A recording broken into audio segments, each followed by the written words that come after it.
Doug. I'm in Huntsville, Alabama, the rightful home of the Space Force.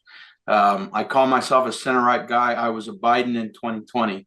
But I really think his cognitive decline and the administration and maybe the broader public's cover of it was a huge issue in 2024. I didn't see much of that in your data, but I really feel like it's prevailing in the perceived lack of leadership or trust in the party. Do you have any data or further thoughts on that? Well, we had, the election's over now, but if we went and looked at the data from the election and you asked the 75% of the people in America did not think Joe Biden had the mental facilities to run again. It was a gating issue. And all you had to do was watch him on TV with the sound off and saw how old he was looking, and you couldn't get past that. Now, it was unique to him. It doesn't move on after the election, except that, and there's a clip you might want to pull up of Elizabeth Warren answering the question of, did she ever see cognitive decline?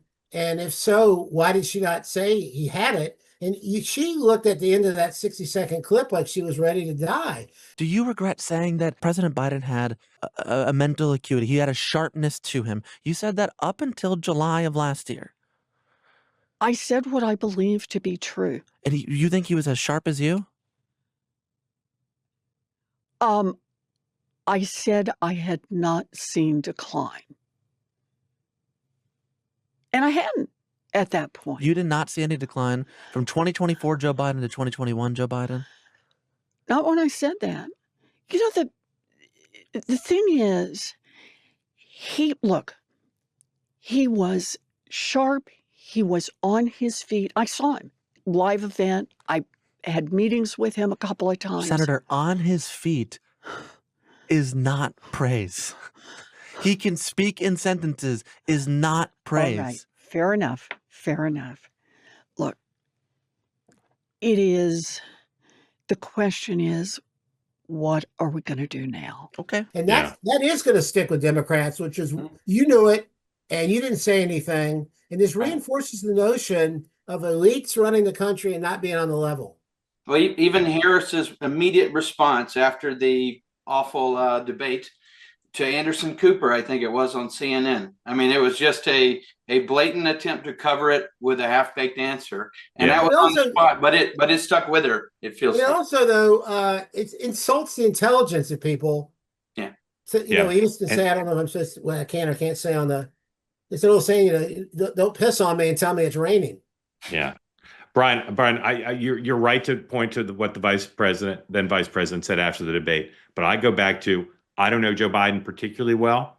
I've known him a long time, but not particularly well. I haven't spent that much time with him. I saw his cognitive decline in 2017. And so for these Democrats to be asked to explain, well, why didn't you after the debate acknowledge it? I think the more fundamental question for history and for accountability and for, again, this image of protecting elites is, where were you in 2017? When it was clear to me that the cognitive decline was pretty advanced in 2017. And I'll just say, I've known him not well for 40 years. People say he lost his fastball. He never had a fastball.